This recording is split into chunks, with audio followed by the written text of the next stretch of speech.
2, Let's Talk About It Media. 21, like, comment, and subscribe. We're going to do a few hot topics, trending topics. Thanks for being here. Thanks for supporting the channel. Like the videos you guys come in. Allow a few seconds to do my disclaimer while it takes people a few minutes to come in. Let me know what y'all think about Young Miami speaking up for Diddy. And I'm hearing that there was others. Of course, his children, the mother, um, Stevie J wrote a letter. Let me know how you guys feel about people speaking up and speaking out.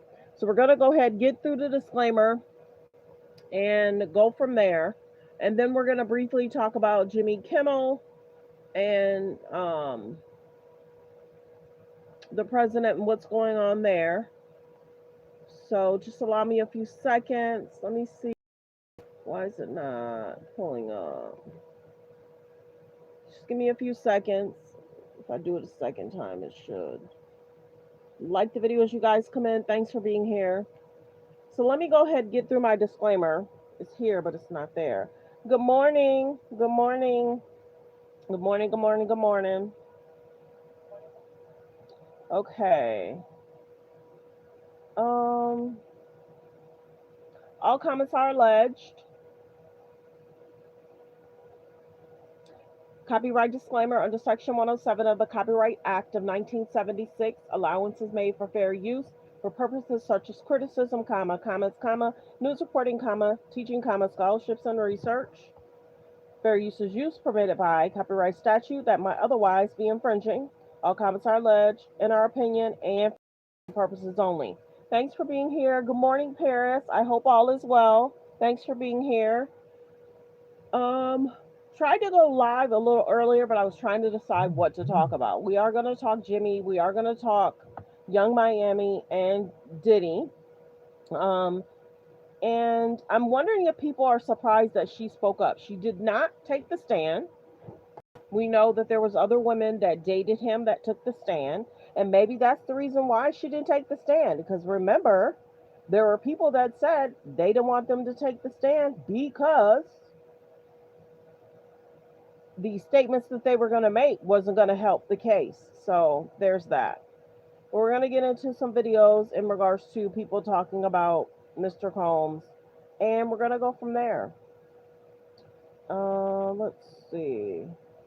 Like the video as you guys come in. Like the video. I appreciate everyone for being here. I'm trying to decide where I want to start. Like the video as you guys come in. And thanks for subscribing, you guys. Too, the subscribers went up, and I'm so appreciative. I really am. I was only 4 away from my quota, but I'll take it. We're gonna go ahead and get into. Lawyers for Sean Diddy Combs are urging a New York federal judge to sentence the disgraced music mogul to no more than 14 months in prison. Combs are urging a New York federal judge to sentence the disgraced music mogul to no more than 14 months in prison. Combs was convicted by a Manhattan jury in July on 2 prostitution-related charges. The judges already rejected bail for Combs, signaling that he believes Combs must serve more time behind bars, despite being exonerated of the more serious charges against him. The Bad Boy Records founder has been jailed for nearly 13 months, meaning he'd go free almost immediately if the judge agreed. Combs is due back in court for sentencing on October 3rd. So the sentencing is October 3rd. Y'all let me know. CBS News legal contributor Jessica Levinson for us. Jessica, thanks for your time. I want to know about your take on the verdict. Y'all let me know what y'all think. Is the judge going to give him? Is the judge going to give him time served? Do you think it'll be over 5 years? Over 10 years? Let me know in the comments. The judge hands down yeah, it's coming very soon. Citing her son's terrible mistakes ahead of his prison sentence hearing in the aftermath of his 2 convictions surrounding prostitution. Janice Combs collaborated with her son's defense team, writing a letter of support, hoping the hands down a sentence of time served. In the court docs obtained by NBC News, Jan is saying Diddy, quote, has made some terrible mistakes in his life, which I know he recognizes. The media mogul's soon-to-be 85-year-old mother referencing her age following Diddy's year in prison and amid the prospect of more time behind bars. This separation for the past year while Sean has been incarcerated has been excruciatingly difficult and painful for me and his children. I would like to spend the last few years of my life with my son. The mother's message made public just days before Diddy hears his fate on October 3rd, as he sits in a cell inside the Metropolitan Detention Center, following his duo convictions in July, with the rapper also acquitted of far more serious charges surrounding sex trafficking and racketeering, all of which Diddy's denied. I would more so say that it's federal. It's federal prison.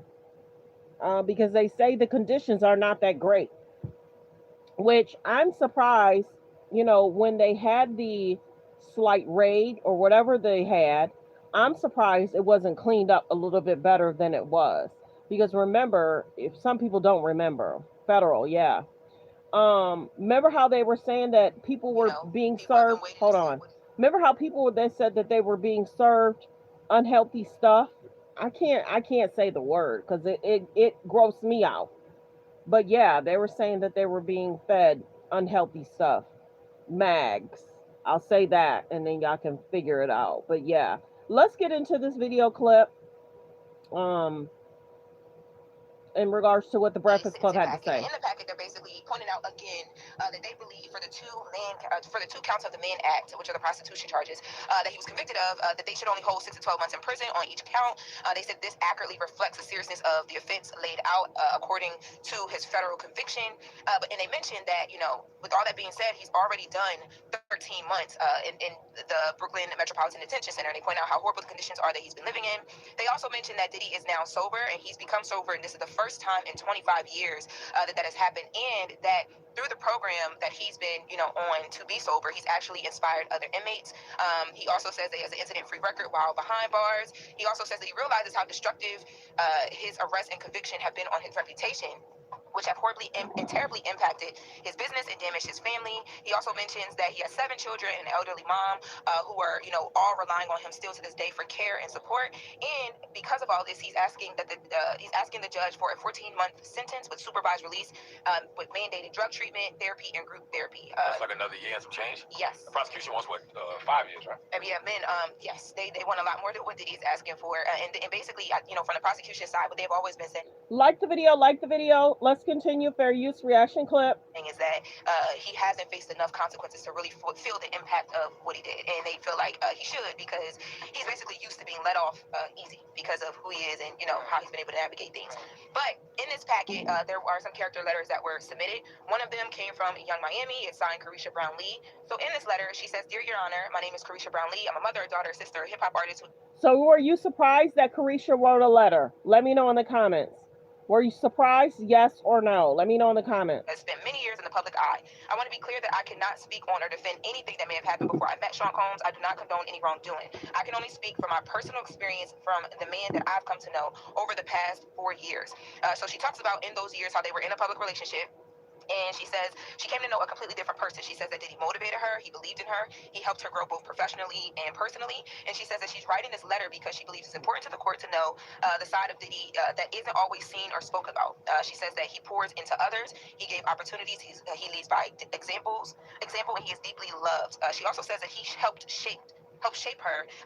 And personally, and not only did he motivate her, but he believed in her. He believed in her dreams. He was very present for her family because that's what he's known to do. He's a family man. No matter how busy he is, he never missed holidays or special moments with his family either. She says one of the most meaningful memories was when he took her to her first Met Gala. Y'all remember they were on the carpet and it was like such a big deal. Marnie, Beyonce's stylist, styled her. It was a big thing. She says that it wasn't just about the event. It was about what it represented. Sean has always made it a priority to open Black people to make sure we are seen, heard, and valued in spaces where we've historically been excluded. That night reminded me that we belong in every room, at every table, and at every conversation. He's constantly encouraging me and so many others to dream bigger, walk in confidence, and never shrink who we are so that others are comfortable. How she signed it? She didn't sign it in Young Miami, did she? No. It's Carisha Brown. But was he dating her, like I said yesterday, to clean up his image because he knew that he was being looked at? Yes, good morning. There's Anonymous, Anonymous. Two of my favorites are in here, Anonymous, Anonymous, and Paris, Paris. Paris is my mod. Thanks for being here, Anonymous, and thanks for being here, Paris. Yeah, so did he started dating young Miami because she was well known. You guys can look up what was going on in regards to young Miami and TJ. Not going to go into that. But did he date young Miami to help clean up his image? Because you guys got to remember, allegedly, some of the females he were dating were being called when he was being looked at. And let's go back. Gina had did that interview with TK, Tasha, right? She had said all that was going on in the relationship. She had did the interview, and I want to say within that year or year after, she wanted to do another interview with Tasha. And she was like, "Oh, Tasha, I want to come back on. I want to clear some things up. Can you pay me? Can you pay me?" And Tasha was like, "We don't pay for interviews." "Oh, come on, Katasha." Oh, da da da da. And Tasha was like, "No, why are you so pressed to come back on?" Because she wanted to make it seem like she was paid to say those things. So go back and look at how long ago Gina did the interview, how long ago he dated Young Miami. So was Young Miami the cleanup crew? Was Young Miami the cleanup crew to help clean up his image? Okay, he did XYZ with Cassie. Horrible. What happened in regards to that elevator incident? Horrible. That should have never happened. What was transpiring, how he treated her in the relationship, how she was expected to do X, Y, and Z. And when she would try to leave, they would try to go back and get her. What they did in regards to stating that they were going to release tapes on Cassie, and then the mother had to pay for it not to be released, and then the money was given back to the mother. Oh my goodness. The whole court case, now I'm thinking about it, it just it bothers me. It bothers me of what these women went through, what they accepted, what the expectation was, how they would get time with him unless they do XYZ. Mothers, teach your daughters different. Don't let them be with a man that's going to control their mind, body, souls, and spirits. They need to be in healthy relationship where a man treats a woman like a queen, and she is not to expected to date other men and allow men to put stuff in their mouths, and the women are suffering from the mouth to the body. Not acceptable. Not acceptable. And I don't think the judge is falling for it. What Cassie went through, what Cassie did, is gross. They were on substances. Cassie was expected to sleep with one or two men a night sometimes. Not all the time. But Cassie was expected to date and be around these men and sometimes be with them on a weekend, and it would go for days. So of course these character letters are supposed to make the community and the judge forget what was reported. And the juices. Shall we go there? How a person wanted to play in the juices. The civil suits are going to come out after he's sentenced. The civil suits will come out after he's sentenced. Some of these people were summoned if they needed to take the stand. Some of those people could not speak up during the trial. Some of the people spoke up after the trial. But where's the jury? Are the jurors going to speak up after he's sentenced, or are the jurors going to be silenced? Or are they silenced? We heard from one gentleman that was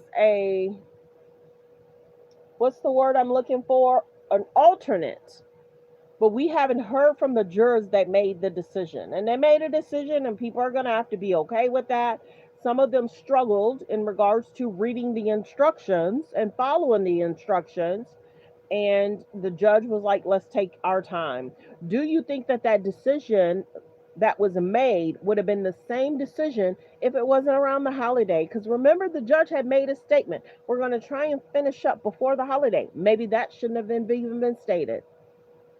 Let's it's going to be a week or two after the holiday. Some people reported that in regards to this case, there was a lot of repetitiveness on that stand. Days and days of certain people testifying, certain messages. And they had said that the woman that was reading the messages was over it. They said you could literally see she was over reading the messages because she had been reading the messages. Allegedly, they showed video in regards to certain things to the jurors, and they could visually see what was going on, hear what was going on, but of course, people in the courtroom could not. In regards to the overflow room, I don't know what people could see or hear in the courtroom, but there was a lot going on with this court case. Real talk. Go back and check out some of my videos. We covered it all. The people that were hired, sent over, oh, this person could be available if this is the location you're going to be in. And then you got to realize Diddy has made several requests to get out of jail. It's been denied. The judge has asked the attorneys to write other cases that's similar to his. And then you have the letters from the children, from the mother, and allegedly, I'm told, Stevie J wrote a letter along with Young Miami. So there's that.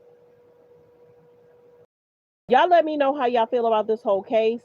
Like we said, will he get less than 1 year?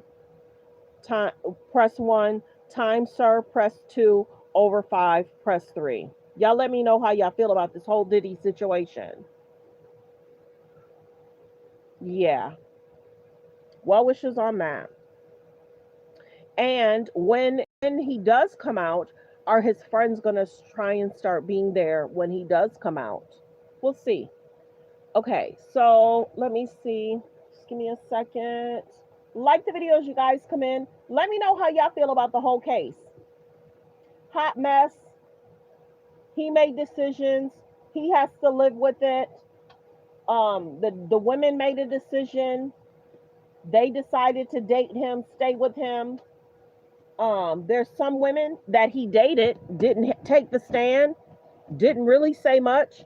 Now some of them are speaking up and speaking out, but I'm not gonna, yeah. Some of the women he dated outside of Cassie, they did a lot of focusing on Cassie. They did.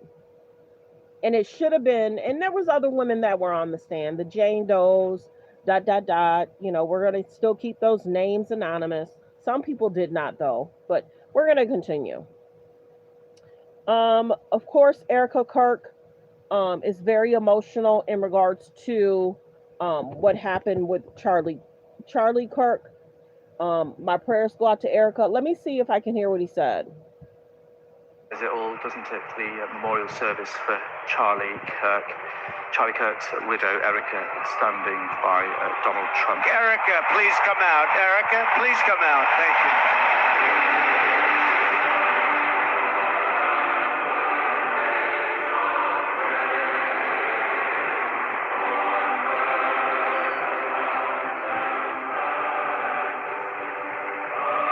Conservative activist who was shot dead on the 10th of September at a rally in Utah. So y'all let me know, should there have been more protective areas to protect Charlie? I did do a short. I did not play the clip because I didn't think YouTube would like it. I'll play this in the background. I did do a short in regards to Charlie Kirk, speaking of the concerns that he had, and even the president had mentioned some of the concerns that he would get in regards to for himself and his family. Should they have had more protective orders to protect him better than they did? And I keep saying it, some type of protective glass. Me and my friends, me and my guy friends, me and my boo, my bae, I was like, baby, if that was you, you gonna speak, go speak, but you gonna be protected in some kind of protective glass, just how they had on the stand when they had the memorial service. There was a thick protective glass when people spoke at the podium. And a lot of my guy friends and friends are saying you're right. If you're getting those kind of comments, and I get it. He was on campuses and some of these people were so close they could have easily did something. But of course, there's security that are trained to know if you're going to pull something out of your book bag, out of your pocket, they would know what's going to transpire. But when that guy went up on that building, how is it that the cameras did not catch that and say, okay, we have a concern, we need to remove him for a second? And we seen the video. It's so concerning. The person is saying, yeah, release the Epstein files. And did y'all realize how the media shifted? Because remember, everyone was talking about the signatures a few days before the situation with Charlie Kirk, and then the situation with Charlie Kirk, and the news shifted. Remember that? And we had talked about that. A media shift. So prayers go out. My condolences to Erica Kirk. It's sad that Charlie Kirk had to, lose his life trying to speak on campuses and then go back, you guys. Go back. Charlie Kirk, I don't know if the video's still there. I did do a short clip talking about it. Charlie Kirk had spoke about they didn't want him there. There was petitions and people were boycotting him coming to Utah. Okay, no boo, no bae. They don't want you there. You're not going. Next campus, golf cart with protective glass. That way he could sit, still talk, have something on the seat, protective glass. I think different. My page is different. We got to figure out ways how to protect our families, our husbands, our spouses, our brothers, our dads, our uncles.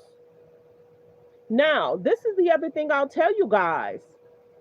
There's other speakers that's going to be speaking out, and they're concerned about their safety. And many people are saying, what protective cautions are those people going to take in regards to going out speaking? I can't think of the guy name in regards to him saying he's still on schedule to speak at events. I think it was Megyn Kelly saying she's still on schedule to speak at events. But if you're going to speak at these events, you got to have more protective cautions. And this is the biggest thing. They were saying that there wasn't any where people were giving up their tickets. There wasn't like verification of whether you were to be there or not. Well, the sniper was on top of the roof, so he couldn't have been scanned. So sad. So yeah, golf cart, girl. Yes, golf cart with protective glass.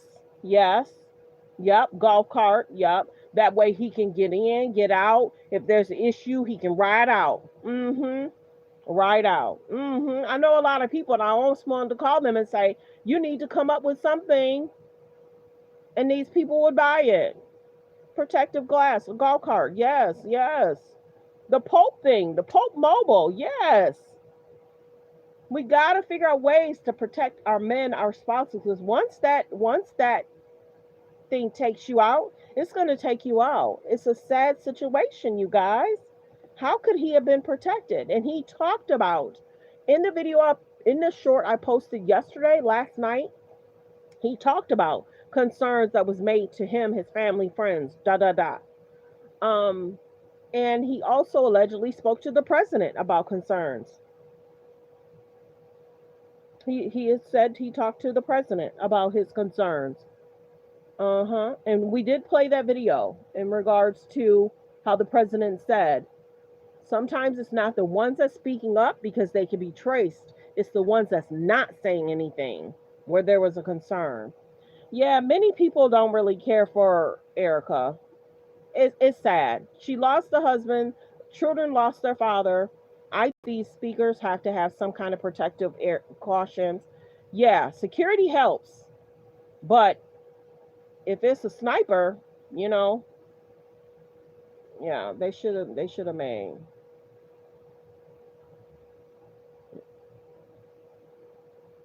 Yeah, I think she was probably all cried out. I don't know how she handled making the statement. Then she had to make the statement on, at the memorial service. I did do a video of her walking into the building, I think. I know I did a video of her walking out of the service. Her walking out of the stadium after the service. It takes a strong woman to speak at her husband memorial service. Many people may feel away, but you guys have to remember a lot of people they go through different grieving stages. There's no, waking up next to that person. Their toothbrush is still there, their bed, their clothes. You know, he has businesses. She has businesses to try and, think about what to do regarding that. And what do you tell your children? I think there is a statement out there what she told the children, but there's so many cute videos of him with his daughters. Um, and he made sure he took quality time with Erica and the children.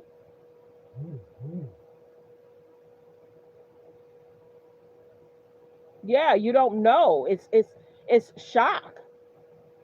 Your day-to-day life is rumbled. It's forever changed. Sleeping next to them, waking up, making them coffee, making them breakfast. That chair is empty. The chair is empty, man. Mm-mm. And a lot of my girlfriends was like, if my husband was into, we'd have to do some kind of more protective of some sort. So prayers go out to his wife, not blaming, but maybe they felt comfortable in doing what they did and not, I just wish there was something out there to protect these speakers at these colleges. And you guys have to realize too, and not blaming the security, not blaming Charlie, because people are weird out there. Um, why was he not inside the college where the detectors would go off? So they made a decision to have the rally outside, which when I'm looking at some of the videos, a lot of the rallies are outside and he's speaking in a tent and people are at a microphone. So his security did do everything they could. There was a guy that spoke up. I'm gonna play this. His security did everything they could, and y'all might not have heard this. And I'm gonna play this. I'm gonna play this, and hopefully you guys will hear it. His security did everything they could, getting him in the vehicle. I think I did a short in regards to them saying, "Back up, everyone, back up. We're trying to get Charlie in the car." If I'm not mistaken, the security had said that they saw the ambulance pass them, and they were wondering if they should stop for the ambulance. They kept going and they went to the hospital to make that decision. Here comes the ambulance. You pass the ambulance and you guys go ahead and get him to the hospital. It was a reaction. So I'm perched over the back seat. And while they're... Okay, I'm about to play this clip in regards to who was in the vehicle with Charlie. Like the video as y'all come in. Like the video. He's about to tell y'all what happened. And I'm perched over the back seat. And while they're administering all sorts of first aid, apparently my job was to yell. I was doing a lot of yelling. And I want you to know that we did everything we could to save Charlie. But Charlie was already gone. His face was looking at mine, but he wasn't looking at me. He was looking past me right into eternity. And if it's any comfort at all, I learned later that Charlie felt no pain. He died instantly. But we had to try and bring him back. We couldn't save him. We thank you for watching, and remember, stay updated on breaking news. So his security did everything they could to get him to the hospital, and they had said the single thing took him out, and allegedly he felt no pain. Okay, so there's other stuff that's being talked about in regards to, I'm gonna be general about stuff. Many people that deal with things that go bang diddy bang, many people talked about it hitting and then exiting. You guys are gonna have to go listen. Charlie passionately. You guys are going to have to go listen what they had to say, because many people were saying it contacted, but it didn't hit anybody else. Let's continue. Erica speaking out. Wanted to reach and save the lost boys of the West. The young men who feel like they have no direction, no purpose, no faith, and no reason to live. The men wasting their lives on distractions, and the men consumed with resentment, anger, and hate. Charlie wanted to help them. He wanted them to have a home with Turning Point USA. And when he went onto campus, he was looking to show them a better path and a better life that was right there for the taking. He wanted to show them that. My husband, Charlie, he wanted to save young men just like the one who took his life.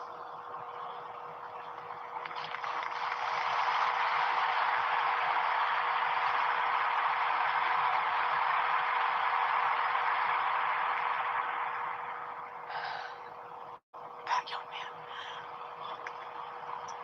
man, on the cross, our Savior said,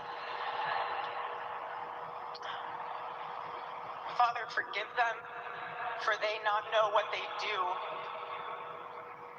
That young man, I forgive him. Could y'all forgive if somebody took your spouse out? Let me know in the comments. Erica did the best she could in speaking.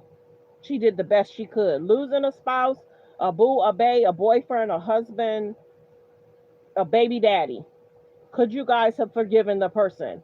I did find the clip in regards to the person that was in the vehicle. So after this plays, I'm going to play you that clip of the person that was in that vehicle.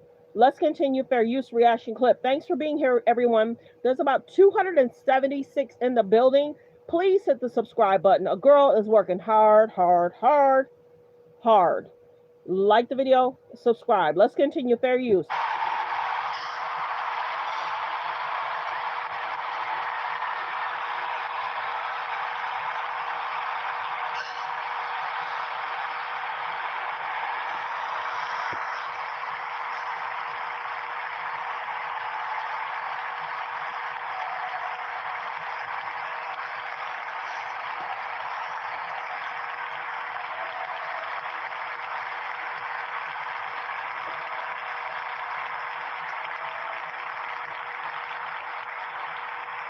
I forgive him because it was what Christ did and is what Charlie would do.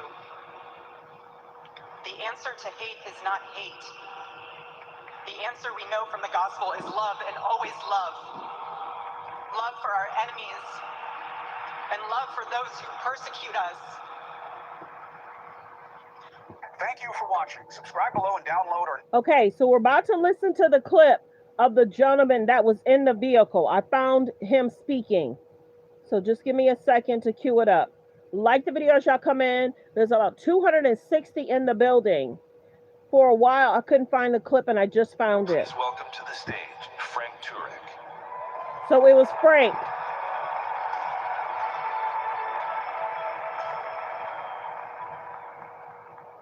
Erica wanted me to share with you what happened after that shot rang out on September 10th. I was standing 25 feet from my beloved friend, just off his right, Why was I there? About 5 years ago, Charlie asked me if I would mentor him in the evidence for Christianity, because that's one of the things I do. Now, it's going to be difficult to mentor someone smarter than you. However, the only thing that surpassed Charlie's intellect was his humility. And so the few things I knew that he didn't, he wanted me to share with him. When that shot rang out, I took a step toward him, but his security team was on him immediately. And so, Charlie, being like a son to me, I ran toward the security team and we ran to the SUV together. No father would stand back and go, "No, you just take my son, take him, I'll meet you at the hospital." I got into the back of the SUV, and let me tell you something. His team was amazing. When this full investigation is done, I think you're going to see that his team did everything they were supposed to do. In the car, Justin was driving. Dan was in the front with the GPS. Rick was to my left. He had Charlie's head. And Brian was at Charlie's feet. And Charlie's so big, we couldn't even shut the door. He's so tall. And I'm perched over the back seat. And while they're administering all sorts of first aid, apparently my job was to yell. I was doing a lot of yelling. And I want you to know that we did everything we could to save Charlie. But Charlie was already gone. His face was looking at mine, but he wasn't looking at me. He was looking past me right into eternity. And if it's any comfort at all, I learned later that Charlie felt no pain. He died instantly. But we had to try and bring him back. We couldn't save him. Now I want you to know that Charlie right now is in heaven, not because he was a great husband and father, not because he saved millions of kids out of darkness on college campuses, not because he changed minds and chased votes to save the country, not because he sacrificed himself for his Savior. Charlie Kirk is in heaven because his Savior sacrificed himself for Charlie Kirk.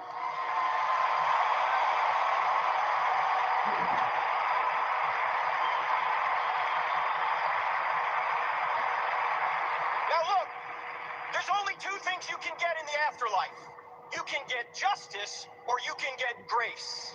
Ladies and gentlemen, does anyone in here, does anybody out there watching around the world want justice from an infinitely just being? I don't want justice, I want grace. Well, the only way to get grace for an infinitely just being is for him to punish an innocent substitute in our place. Where can he find an innocent substitute among us? He can't. We're all fallen. So what does this infinitely just and infinitely loving God do? He adds humanity to his deity. He comes to earth. He allows the creatures that rebelled against him to torture and kill him so he could place their punishment upon himself, and then by trusting in him, every one of us can be forgiven and then given his righteousness. Ladies and gentlemen, this is the greatest story ever told, and it happens to be true. There's evidence for this, and Charlie knew it. Watch his videos. Charlie knew that life wasn't just about money, it wasn't just about sex, it wasn't just about power, it wasn't just about prestige. He knew that the purpose of life is to know Jesus and to make him known, to make heaven crowded.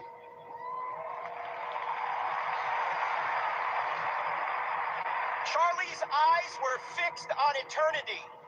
Where have your eyes been fixed? What have you been doing with your lives? What have you been doing? What are you going to do now? You know, in every evil, God brings forth some ripples of good. In this case, he's bringing a tsunami of good. Look around. You're seeing it. And if you think a martyrdom is going to stop this movement, well, we all know Charlie was inspirational. But Erica Kirk is a force of nature. You're later today. In fact, I know what's going on in the spiritual realm right now. Every morning Erica gets up, the devil shrieks, "Oh no, she's awake again!" And ladies and gentlemen, let's honor Jesus, let's honor Charlie, let's honor Erica, so that when we wake up every morning, the devil shrieks, "Oh no, they're awake again. They're born again." Okay, I know I saw a clip of him saying they passed the ambulance. Let's go back to hear what he had to say.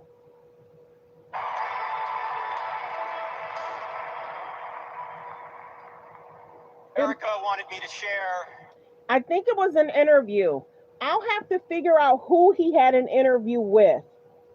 Oh my goodness. His name is Frank, Turek. He did an interview and they talked about when it happened. They got him in the vehicle. I didn't know Charlie was that tall. I didn't know that. Let's continue fair use reaction clip. With you, what happened after that shot rang out on September 10th. I was standing 25 feet from my beloved friend just off his right. Why was I there? About 5 years ago, Charlie asked me if I would mentor him in the evidence for Christianity, because that's one of the things I do. Now, it's going to be difficult to mentor someone smarter than you. However, the only thing that surpassed Charlie's intellect was his humility. And so the few things I knew that he did and he wanted me to share with him. When that shot rang out, I took a step toward him, but his security team was on him immediately. Yeah, we had talked about that. The horn symbol is different than the love symbol. And then I did see something where some people say it's rock on. Some people say rock on. Many people know the rock on symbol. The horn symbol is a little different. It's 2 fingers with the thumb down. The rock on is like 3 fingers sticking up. We did cover that, you guys. We did cover that. And so, Charlie, being like a son to me, I ran toward the security team and we ran to the SUV together. No father would stand back and go, "No, you just take my son, take him, I'll meet you at the hospital." I got into the back of the SUV, and let me tell you something. His team was amazing. When this full investigation is done, I think you're going to see that his team did everything they were supposed to do. In the car, Justin was driving. Dan was in the front with the GPS. Rick was to my left. He had Charlie's head. And Brian was at Charlie's feet. And Charlie's so big, we couldn't even shut the door. He's so tall. And I'm perched over the back seat. And while they're administering all sorts of first aid, apparently my job was to yell. I was doing a lot of yelling. And I want you to know that we did everything we could to save Charlie. But Charlie was already gone. His face was looking at mine, but he wasn't looking at me. He was looking past me right into eternity. And if it's any comfort at all, I learned later that Charlie felt no pain. He died instantly. But we had to try and bring him back. We couldn't save him. Now I want you to know that Charlie right now is in heaven, not because he was a great husband and father, not because he saved millions of kids out of darkness on college campuses, not because he changed minds and chased votes to save the country, not because he sacrificed himself for his Savior. Charlie Kirk is in heaven because his Savior sacrificed himself for Charlie Kirk. So there are videos out there, you guys. I think either the medical examiner has spoke out or there's already been an autopsy done. I think people are speaking out regarding that. Go look it up. My condolences to his friends and family. Nobody should have to go out the way he went out. Nobody. It's not okay to take somebody out. It's just not okay.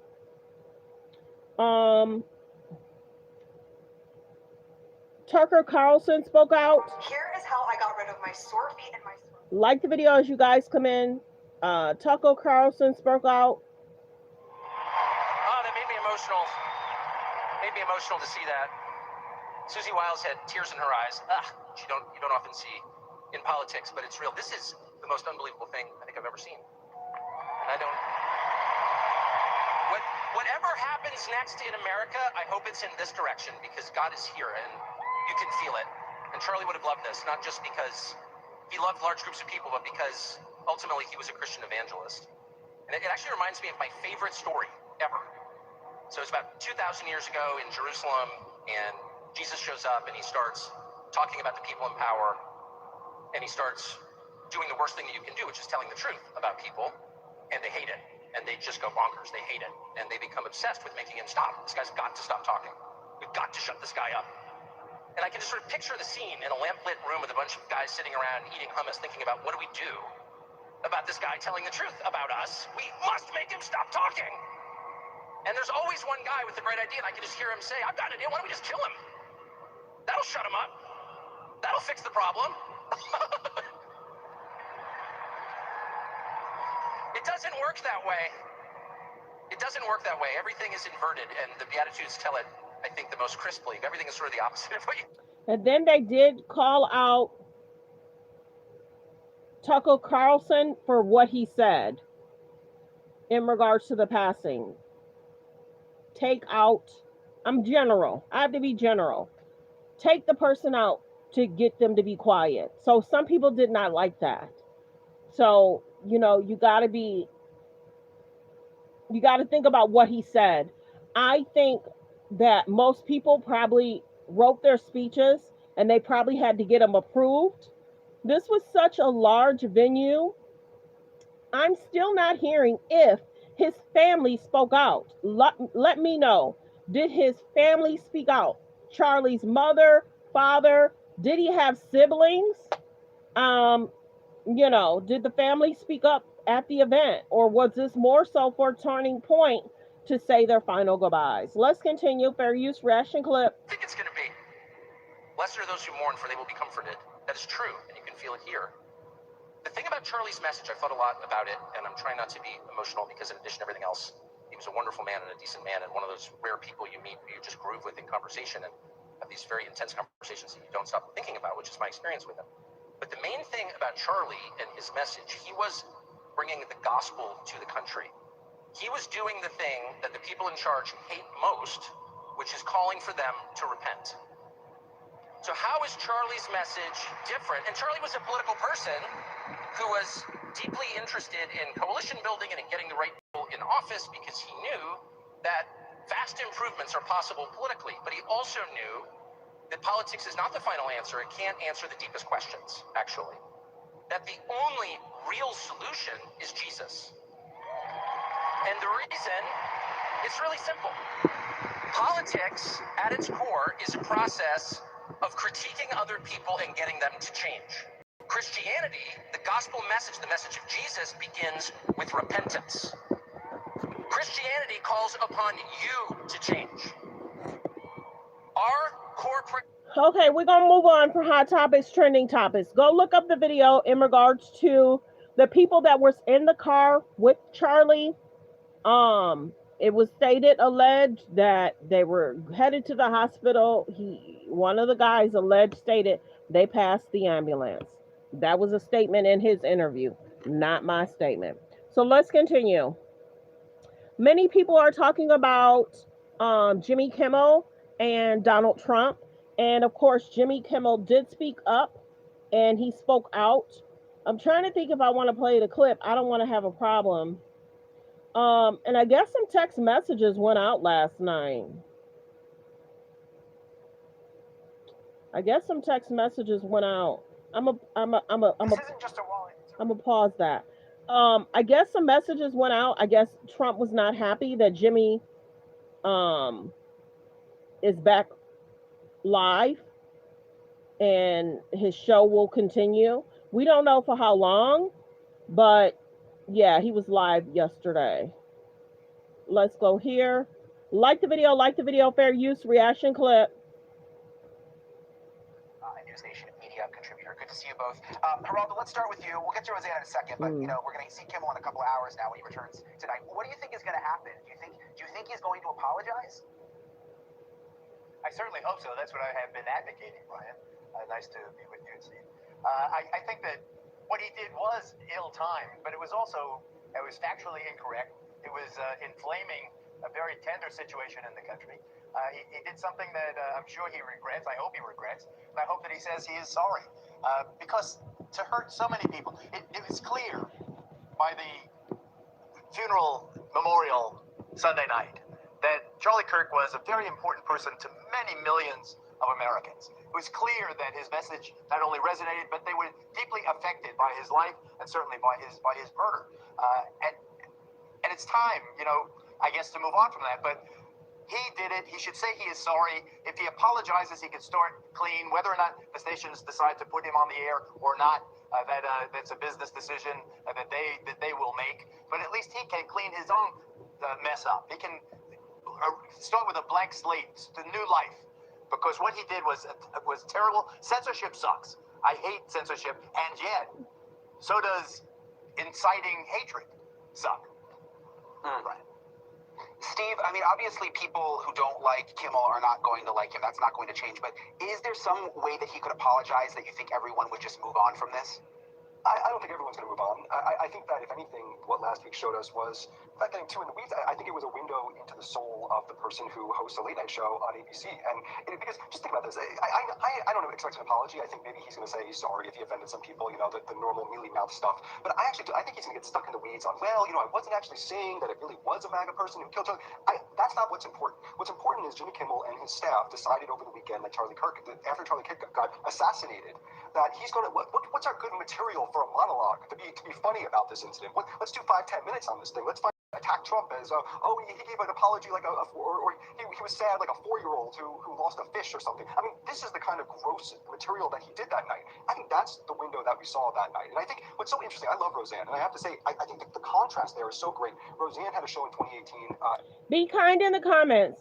If anything, Jimmy Kimmel should have said well wishes to friends and family and sending condolences.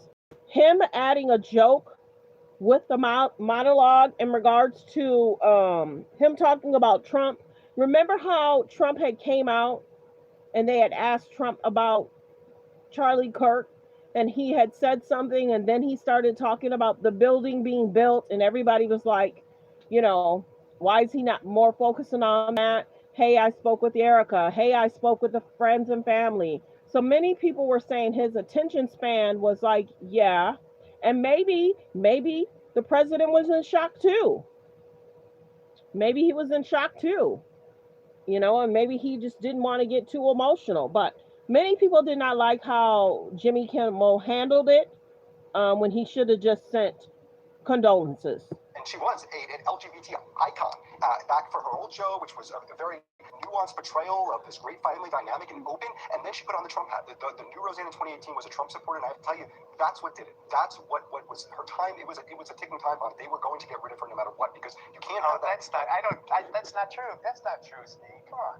She compared a black woman to an ape. It's not that she had a Trump hat on. It's because what she said was like, when you vomit, it's a horrible, horrible thing to say. It resonated because it was so bad, and she gets it too, because she is a brilliant comedian, and she was so successful for a reason, because she was really funny. And many people did not like how allegedly he directed at some type of organization. Many people did not like that. And then he did apologize. So we'll get to his apology in a second. Really original, but you can't just say anything, particularly in a country where she did apologize, although she said. Let's get to it. The body scanner reveals the brutal fair use reaction clip. Let's get to the clip. On the air tonight, the show's return to ABC comes less than a week after the network suspended it indefinitely over comments Kimmel made on the shooting death of conservative activist Charlie Kirk. But not everyone will be able to tune in. Broadcasters Sinclair and Nexstar both say they will continue to preempt Kimmel's show with their own local programming. Nexstar owns 28 ABC affiliates in cities including Nashville, New Orleans, and Salt Lake City. Sinclair operates 38 ABC affiliates in cities including Washington, D.C. and Portland, Oregon. That means in total, nearly 70 stations across the U.S. will not air tonight's show. But for those who will see Kimmel's return, the question still remains, what will he actually say? So let's bring in Wayne Fetterman, a comedian who is a head monologue writer for Late Night. There's about 169 in the building. Please hit the subscribe button and thank you. Please hit the subscribe button and thank you. We're almost at our quota for today. Please hit the subscribe and thank you. Jimmy Fallon also teaches the history of stand-up comedy at USC, the University of Southern California. Fight on, sir. Wayne, take us inside the writer's room. What's going through the minds of writers working on tonight's show, knowing that everybody is going to be watching this show? Right. And I know you think it's going to be a lot of pressure, but these are actually the easier shows to write when there's a lot of eyes on you, when there's a very specific idea behind the show. And what makes this unique to me is these shows do the news, but the show itself is the news. The monologue itself is the news. So this adds a kind of a different level to it. But usually late night comedy writing is a grind. It's like a Groundhog Day situation. So this is actually fun to write when there's a lot of eyes on you. I bet it's a lot of pressure too.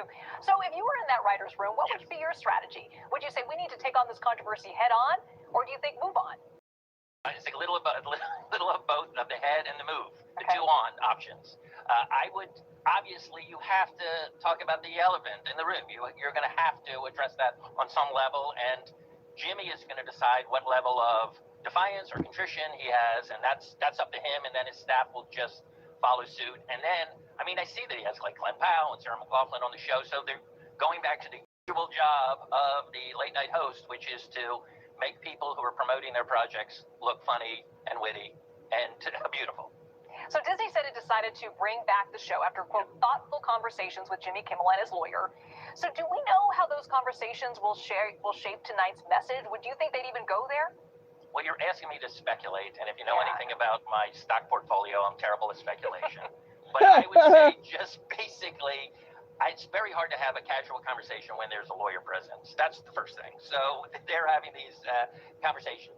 I really don't know. I don't know. I'm not there. I'm not privy to it. But my guess is they want to present what a late night talk show is, which is the news of the day. And there's a lot of news outside of Jimmy Kimmel's suspension. There's the UN situation. There's Kamala's new book just came out today. I just heard about radioactive shrimp. There's a lot in the news. So I'm hoping they will touch some of those as well.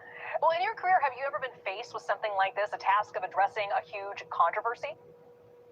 Not face on, not directly on. I mean, the only things is we had Obama on the show, and he did the news.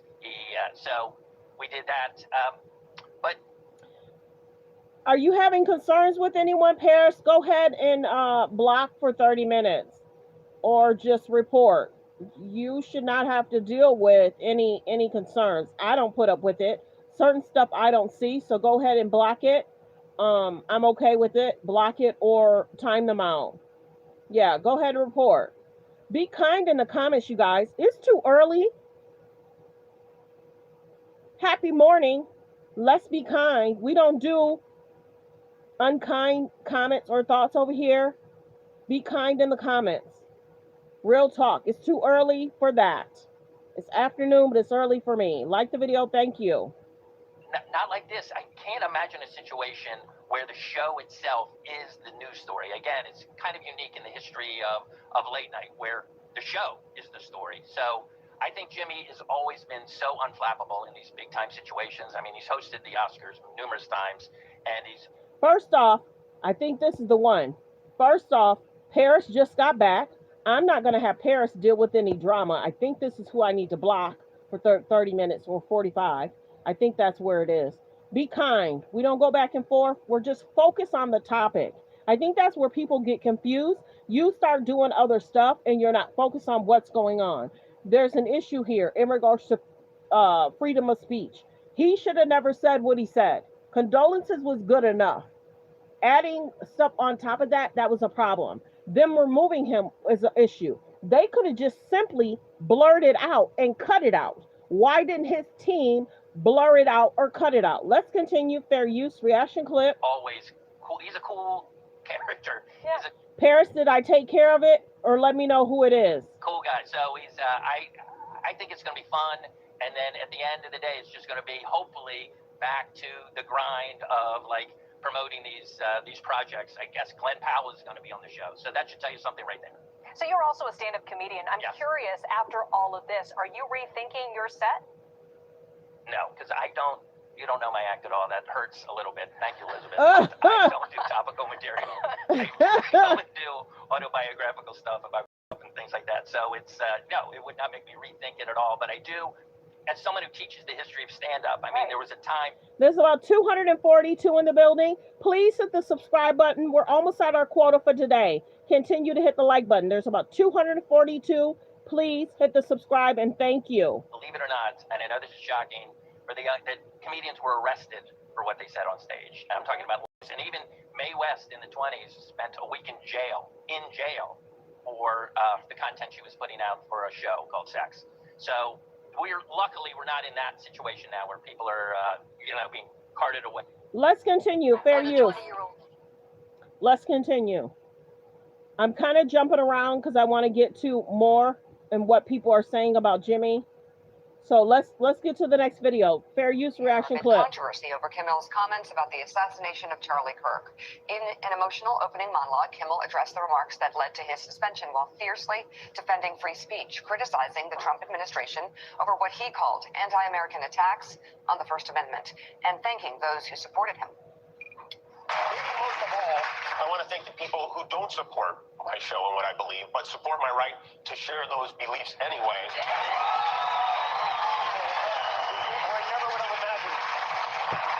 Like Ben Shapiro, Clay Travis, Candace Owens, Mitch McConnell, Rand Paul, even my old pal Ted Cruz, who, believe it or not, said something very beautiful on my behalf. I hate what Jimmy Kimmel said. I am thrilled that he was fired. Oh, wait, no, not that.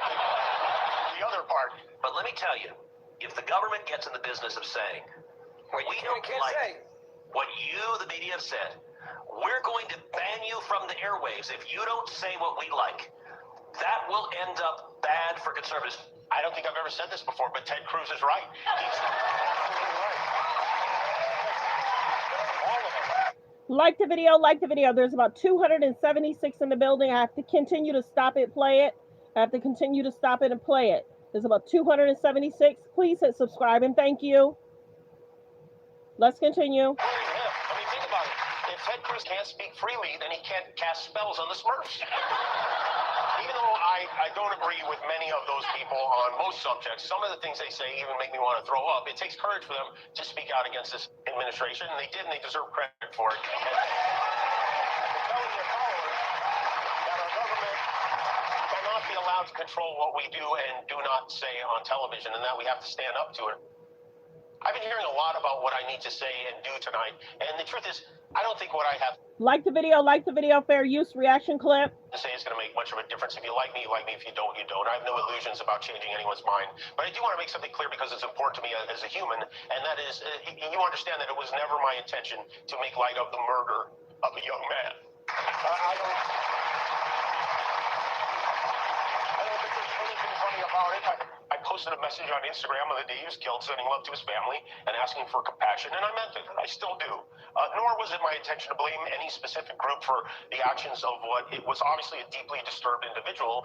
That was really the opposite of the point I was trying to make. But I understand that to some that felt either ill-timed or unclear, or maybe both. And for those who think I did point the finger, I get why you're upset. If the situation was reversed, there's a good chance I'd have felt the same way. I have many friends and family members on the other side who I love and remain close to, even though we don't agree on politics at all. I don't think the murderer who shot Charlie Kirk represents anyone. This was a sick person who believed violence was a solution, and it isn't. This show is not important. What is important is that we get to live in a country that allows us to have a show like this. Like the video, fair use reaction clip.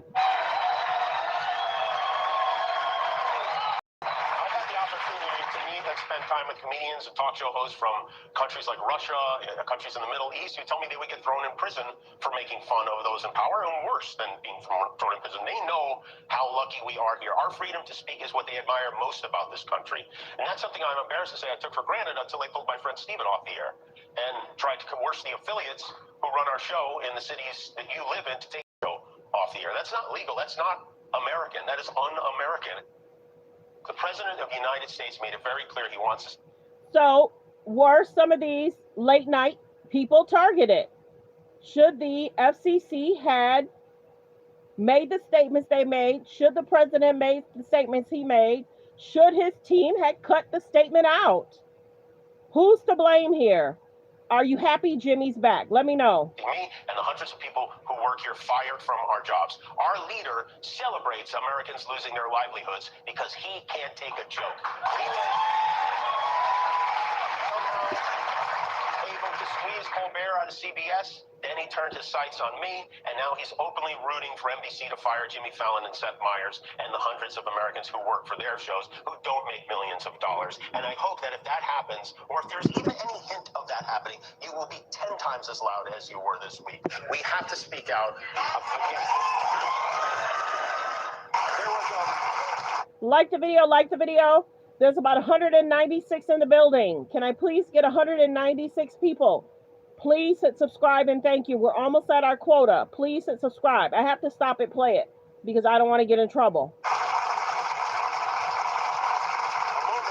the weekend, a very beautiful moment. I don't know if you saw this on Sunday. Erica Kirk forgave the man who shot her husband. She forgave him. That is an example we should follow. Like the video, like the video. So are you guys surprised that Erica forgave him? Like the video. Fair use reaction clip. In the teachings of Jesus, as I do, there it was. That's it. A selfless act of grace, forgiveness from a grieving widow. It touched me deeply. And it touches many. And if there's anything we should take from this tragedy to carry forward, I hope it can be that, and not this. That's beautiful. And in parts, fighting in parts. It was a really strong message. That guy used to be the host of the Man Show, by the way. Trampolines and pictures of beer. Yeah, a long time exactly. That was a long time ago. But there were a couple things I loved about what he said. One was, this is not an important show.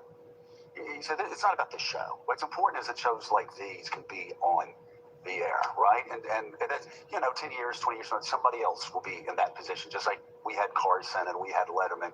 But it's having those sort of shows that can mock politicians and people in power all the time without the fear of being taken off the air. That was beautiful. I love what he said about Erica Kirk there. And I also really loved him talking about Republicans that he disagreed with on almost every issue. And it was framed perfectly. And what this last week has shown is, and I hope some other Republicans can start thinking this way, this is not Republican against Democrat in so many of these cases. It's not left wing against right wing. It's none of those things. This is big government versus the people. This is a centralized state versus individual rights. And there have been times, and we've talked about it over the past decade, where the left has seemed to not care as much about that. There have been times that the right has not seemed to care as much about that. But in this case, the left and the right came together. A lot of them did. Say, wait a second. We can object to the speech, but government, stay from what we watch. It's none of your business. And especially if it's political speech, which is the most sacred, protected speech in the First Amendment. Yeah, I mean, there's a lot to digest there, and what Jimmy Kimmel said last night, which was said very well. I agree with you. First of all, I think it was good to highlight Erica Kirk's message at the service the other day, which was of grace and mercy and forgiveness. I hope some others will adopt that, because it was in stark contrast to the message a lot of other people on that stage delivered, unfortunately. Another point to make, Jimmy Kimmel, whether you like him politically or you think he's funny or not, he's objectively a good guy. And that comes from everybody who's worked with him, everybody who knows him, from his staff, the people around him. He, as he said last night, was not and never would mock the murder of Charlie Kirk or anyone. Were his comments in poor taste? Were they poorly timed? That's up to the audience to decide. Perhaps they were, as he even conceded last night. But I think his message, and the larger message that many of us will take from this, is these things we take for granted, that comedians can mock people in power. In fact, why they exist is to mock people in power from those positions in late night TV or stand-up stages.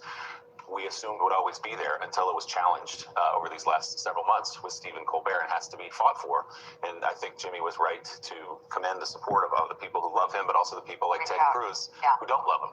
And that was and I know it was a minority and it was a small group of Republicans, but Ted Cruz's voice was very important in this story. When you're the most powerful person in the United States Senate on this issue, on the Commerce Committee, that's an important voice. That's not a backbencher just trying to grab a headline. It actually matters. And you look at all of it, and you look at the fact that What he does is what Johnny Carson did, what David Letterman did, what Stephen Colbert's done, what Jack Parr did, what all of these late night comedians have done, what Saturday Night Live has done. They have ridiculed unmercifully presidents in the past. I mean, Bill Clinton.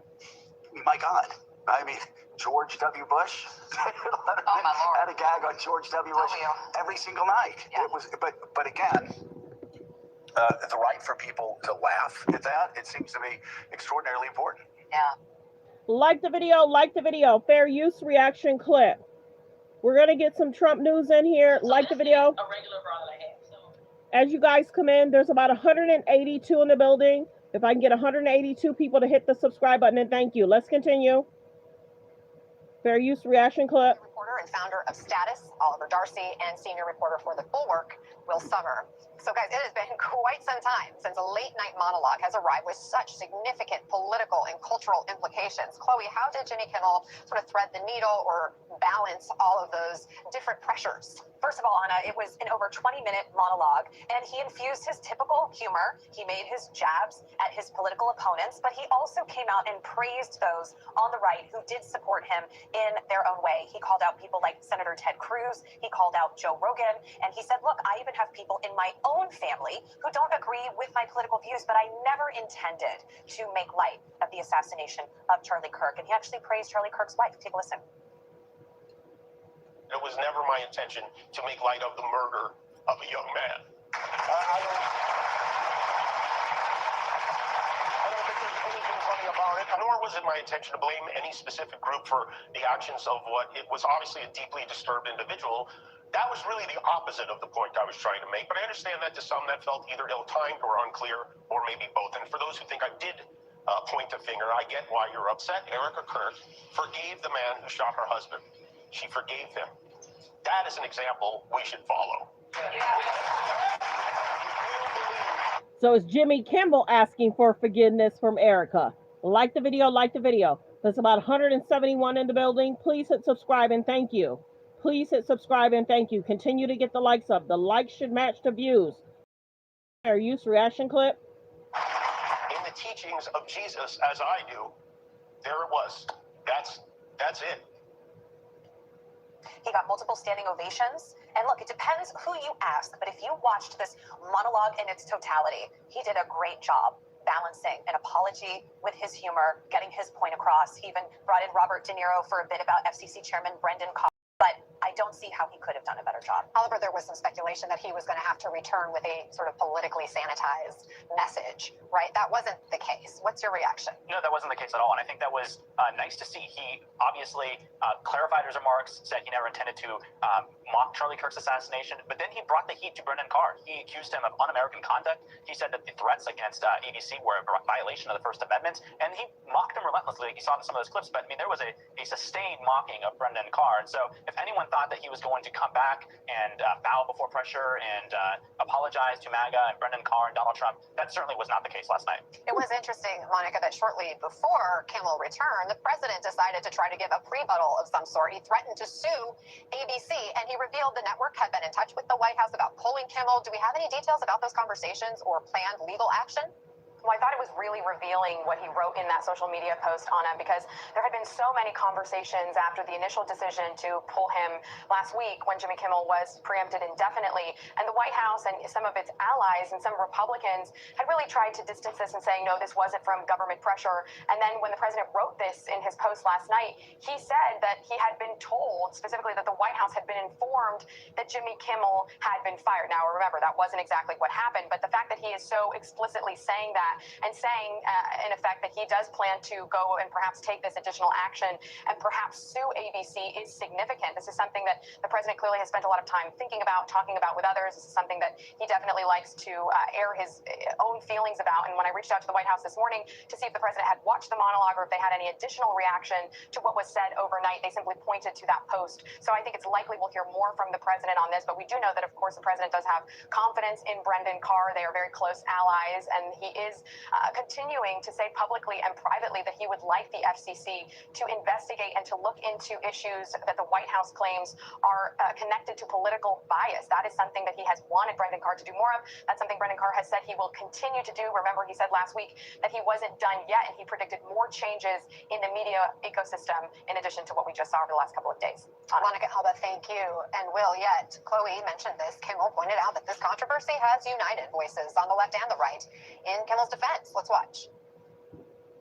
Like the video, like the video. There's about 163 in the building. Please hit the like button. Let's let the commercial go past. Please hit the like button. Thank you. In Kimmel's defense, let's watch. And subscribe. Most of all, I want to thank the people who don't support my show and what I believe, but support my right to share those beliefs anyway. I never would have imagined. Like Ben Shapiro, Clay Travis, Candace Owens, Mitch McConnell, Rand Paul, even my old pal Ted Cruz. It takes courage for them to speak out against this administration, and they did, and they deserve credit for it. Will, are you surprised this is perhaps a moment, the moment in the second Trump term that has led to this broad spectrum opposition? You know, it's interesting. Certainly, Kimmel mentioned people like pundits like Ben Shapiro or Senator Ted Cruz, Rand Paul. I think there is some amount still on the right of people who are willing to stand up to Trump, particularly on something that's such a bedrock issue for Americans like free speech. Because, look, people on the right are concerned about the possibility that this new precedent, this idea of the government silencing speech, could be used against them in the future. I mean, Ted Cruz said that explicitly. It is certainly... they're going to continue to fight on. And, Jimmy Kimmel gave them credit, I think, also for being willing. I mean, even standing up to Trump if you're a senator can be a scary thing these days. And so I do think it's unique here that this is one of the few breaking points we've seen between the Republicans and the presidency. Yeah, and Joe Rogan, the influential podcaster, had warned that Trump's handling of this could come back to bite Republicans. Here's a little bit of what he said before Trump's latest ABC threat. I definitely don't think that the government should be involved in dictating what a comedian can or cannot say in a monologue. The companies, if they're being pressured by the government, so if that's real, and if people on the right are like, yeah, go get them, oh my God, you're crazy. You're crazy for supporting this, because this will be used on you. Will, this is a guy who has a huge audience. He connects with everyday Americans, with voters. Do you think that this will be a wake-up call for some on the right? Do you think President Trump risks sparking a more united backlash to potential constitutional violations? I think these comedians and kind of the podcast manosphere are a really important group to watch. We already saw them starting to break with Trump over closing the Epstein case. And as you said, they have enormous audiences. I mean, we were told that the Trump administration was going to legalize comedy, that it was the censorious left that was causing the problems. But I think these comedians, free speech is very important to them. We've also seen today Theo Vaughn criticize DHS for using a video he made in a sort of anti-immigration or a pro-deportation video. He's saying, I didn't agree to participate in this. So I think these comedians are starting to become more and more critical. Oliver, as of this morning, Kimmel's monologue had already racked up more than 8 million views on YouTube. But yet about a quarter of American households didn't get a chance to watch the show on TV because you have these ABC affiliates, these big media companies like Sinclair and Nexstar, which own all these ABC affiliates around the country, still refusing to show Jimmy Kimmel Live on their air. What does that mean for Jimmy Kimmel's future to continue on? I'm going to be very curious to see how Sinclair and Nexstar gets themselves out of this position, because it's not like feasible for them to forever preempt and refuse to air Jimmy Kimmel's show. They're going to eventually have to air the show. I would have thought it would have been easier to just come back after the weekend and start airing Jimmy Kimmel Live. They're still performing for Brendan Carr and saying we're not going to air it. They have these big deals they want to get done, and so what this means for the future, I think eventually they're going to have to air Jimmy Kimmel's show. We're going to see, I guess, how long it's going to take and how long this stunt that they're pulling is going to last. And in fact, I'm being told that it's actually now up to something like 14 million views. So 8 million last time we checked, it's 14 million. There is like a massive, snowball effect happening here. How much pressure does that put on Nexstar, and how much pressure does that put on Disney? What are the tensions here? Well, speaking of pressure, 4 Democratic lawmakers, including Senator Elizabeth Warren of Massachusetts, have written a 7-page letter to the heads of Nexstar and Sinclair demanding answers. Now, they do not have subpoena power, but they can ask questions. And among the questions, there are 8 of them. They want to know what sort of pressure, if at all, was put on these companies by the FCC, by Brendan Carr. What conversations did they have with President Donald Trump or anybody within the administration? Because, again, they are going after whether they violated any sorts of laws. And so, as you know, ABC, privately owned company, they can do whatever they want. Same with Nexstar and Sinclair, but there are these business dealings behind the scenes. We've talked about this a lot this week. You know, you have Nexstar that's in the process of trying to do this multi-billion-dollar merger with Tegna. So again, there is money on the line here, and some of these lawmakers, they want answers on it. But to Oliver's point, I mean, they can hold out, but also what's in the fine print of Sinclair and Nexstar's contracts with these ABC affiliates? Are they in breach of anything if they continue to not put Jimmy Kimmel Live on their air? Hello. Thanks for tuning in. Good afternoon, everyone. Continue to hit the subscribe button. Thanks for tuning in. We're going to see what Stephen A. Smith and Chris Cuomo has to say. Like the video, fair use reaction clip. Not to me. It happened pretty quick. Off the air for 6 days. So far, no real indication of what he's going to say, although I'll make any kind of wager you want that he's not going to double down. And people who are putting that out on social media, isolate. They're part of the problem because they have no good reason to say that. They're only saying it to foment tension. So he put out a picture with himself with somebody who was really good to me after I got fired. We lost him recently. Norman Lear, okay? TV icon. He made all these amazing TV shows that you probably get canceled for all the time. All in the Family, The Jeffersons, Good Times. They were such windows into the struggle in America. And he put out this post with him saying, boy, we really him. I wonder what that is code for. So Stephen A. joins me. It's great to have you once again. We're living another relevant moment in our country together. And this was the dream for us. So I love being with you. And more success. Sirius XM, everybody is saying the show is what the place needed. The kind of conversation for America on POTUS, awesome. Thank you. I'm not surprised, but I'm happy for you. Thank you. So Rosie O'Donnell, Roseanne Barr, Rosie O'Donnell's hyping.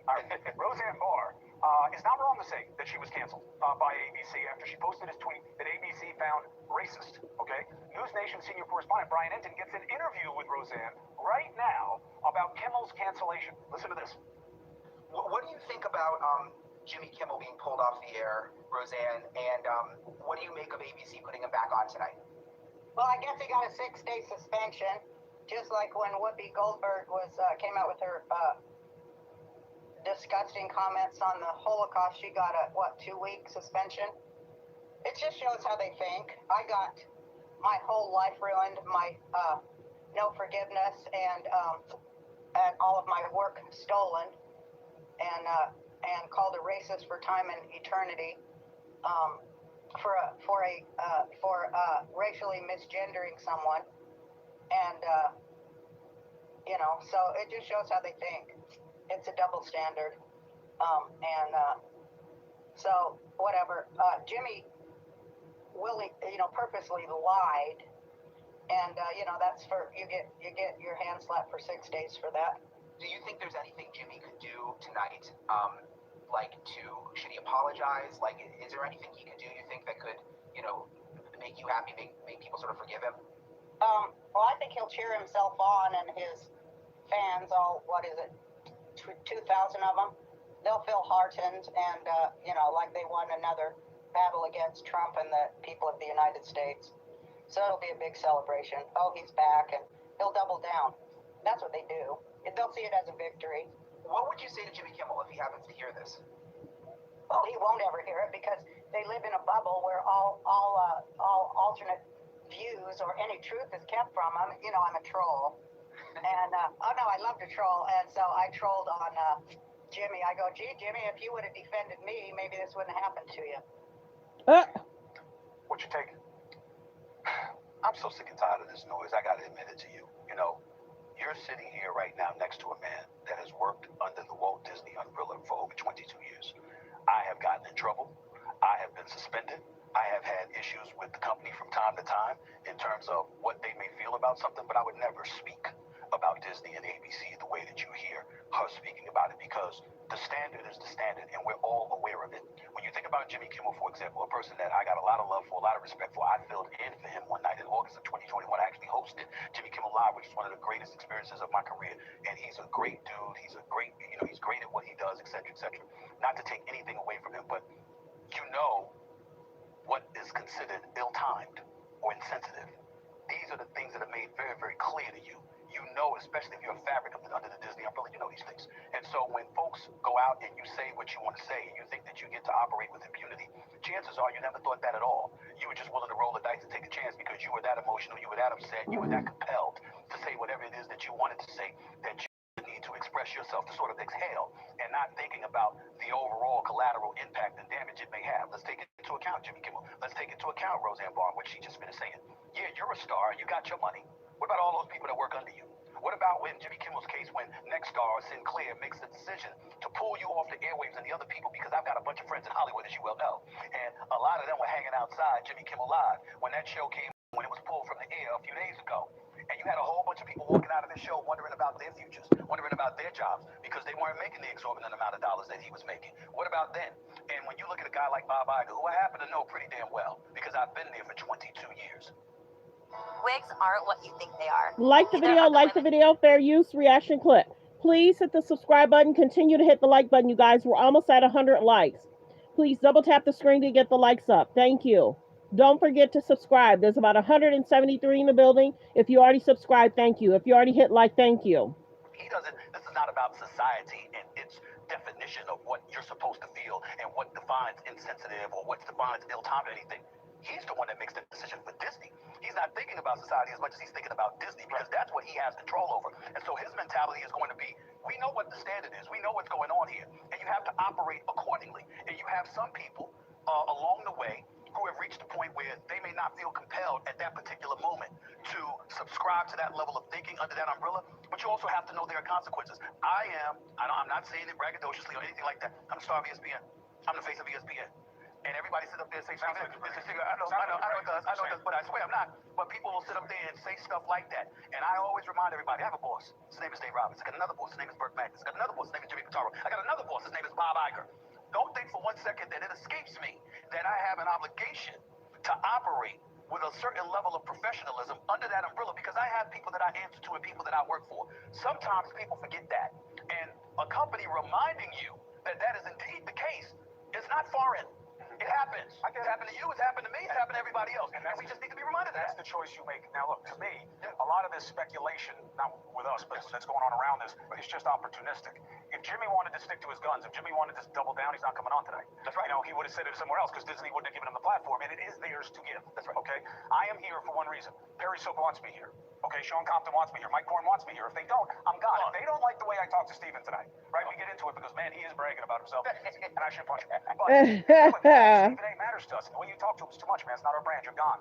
Am I censored? No, that's business, and we know it. So the question is what he does with it. We'll see. But I will say one thing. She says, oh, he's going to double down. I will bet anybody anything. It is not a double down tonight. I promise you that. I don't know what it is. We'll watch together. But she also alluded to a biasness, and that's where I take offense to. Wait, no, hold on. Sure. Take it to the break. Sure. I'm going to do a tease because, you know, this is the face of ESPN. Okay? You got Mickey Mouse, but he's got to turn sideways now for Stephen A. You know what I mean? I'll turn sideways. Mickey Mouse is not full front anymore. He's like this. And Stephen A's leaning in with the shoulder because he's all ripped up now. We're going to come back, some people say, 4.5 minutes. Because I got to tell you something. I think Kamala Harris's book. Face of ESPN. Is that a slight dig to Shannon Sharpe, who lost his position? Don't forget what happened with Shannon Sharpe. They didn't release him until he paid off that alleged situation. Like the video, fair use, reaction clip. And what she's saying out there in 107 days, this is the moment for Democrats. But not in the way you may be thinking. I want Stephen A's take first, but I got something on this. Next. And we talked about Kamala Harris' book yesterday. Let's continue. Fair use, reaction clip. Kamala Harris doing the rounds, selling a book, saying it's a relaunch, saying it's a comeback, 107 days. Obviously, that is a reference to the amount of time she had. In terms of what this is supposed to mean to the rest of us, listen to what she said on the mute. So I do want to ask you, because you've not held back your criticisms of President Trump today. Do you think that there's anything he's done right since coming back into office? Does anything come to mind? Nothing comes to mind. Look, I think it's the same mistake, and let me just be clear. I think Democrats should have won that election. So do I. So that is my statement about Kamala Harris in terms of, you know, her role in this. Democrat should have won. What do you make of this? Well, let me play around for it. Do y'all think Kamala should have won? Let me know in the comments. What's that? I am not the face of ESPN. I was only joking around. No, I was only joking around. You said that. My colleagues are great. I am just a humble servant of broadcasting, just like everybody else. Stop that nonsense. Stop it nonsense. Now let me go white's overrated. Let me get stop that. Let me get real serious about Kamala Harris. I'm incredibly disappointed for what I've seen from the standpoint of her promoting this book. Number one, She said things that she should have said when she was running for the presidency. She was quiet and deferred to her loyalty and gave Joe Biden much of a bigger voice than she needed to when she was indeed the Democratic nominee. She came across as somewhat leaderless at that particular moment in time, which is something that Trump was pointing out. Then to come out with this book after you lose the election, after you lose the popular vote for the first time for Democrats since 2004, after you lose every swing state, after young blacks, young Hispanics, all of those numbers dipped in Trump's favor because of you. You come out with a book and you're talking about Governor Josh Shapiro of Pennsylvania, who I interviewed last week. Oh, he was too ambitious.